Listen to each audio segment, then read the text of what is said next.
solution using my leftover stock solution from the white lab. I'll use... Alright, let's make our stock solution now. You put in the CaCl2, I'll put in the Na2CO3. Now we can dilute it with the DI water to make a solution.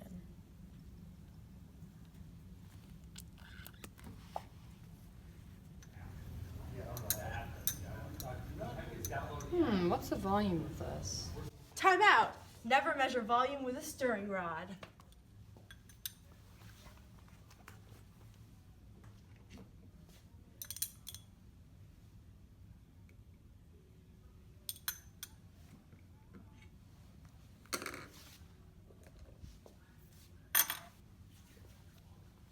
Who didn't put away their stock solution? Looks a little bit cloudy today. I'm gonna go check my barometer.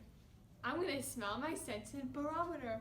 Time out! You must always waft when smelling chemicals.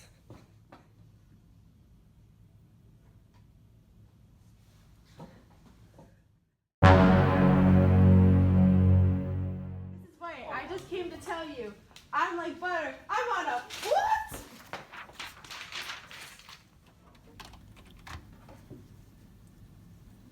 Hello?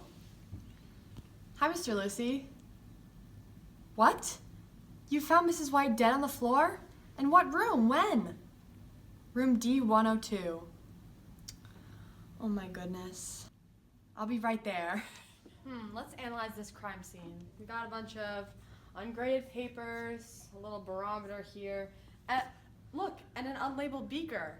This is such poor lab techniques. Now we don't know what the solution is.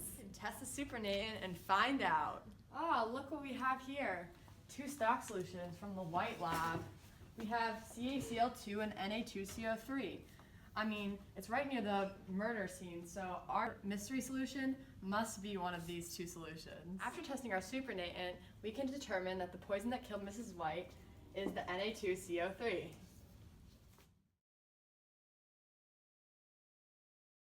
Now, since we know our two stock solutions, and we know that our solution that killed Miss White was Na2CO3, we can use the solubility table to determine the products.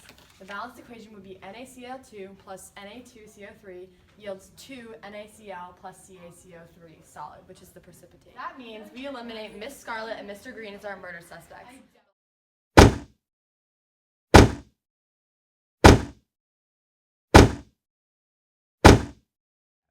Now, we have to find the molarity of our murder solution, the Na2CO3, by finding the limiting and excess reactant. Using the mystery solution, we were able to determine that the Na2CO3 is limiting, which is our mystery, and the CaCl2 is excess. So since it's limiting, does that mean it drives the equation? Yes, it does. Go. What you got there, detective? Hey, Z, right now, I'm forming the precipitate of our murder poison and the CaCl2, one of our stock solutions. We determined that our murder poison was Na2CO3 by testing the supernatant earlier. We formed precipitate. Juliana, I'm confused. What's precipitate? A precipitate is a solid formed in our reaction. So next, 10 minutes later, we drained the precipitate so we could find the mass of it. How'd you drain it? We drained it through filter paper using a funnel, and then left over was the NaCl, which is our supernatant.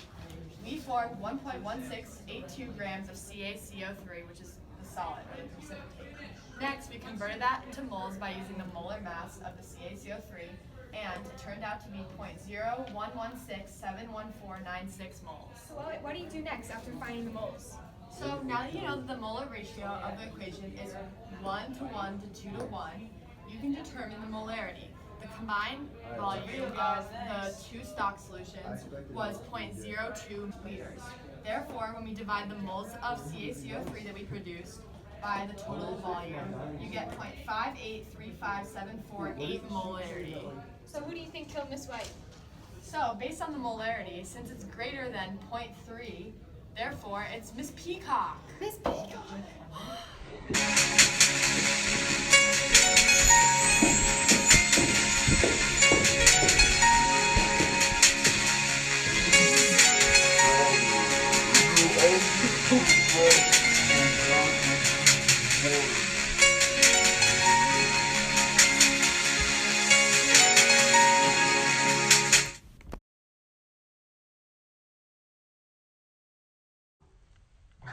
Sideways.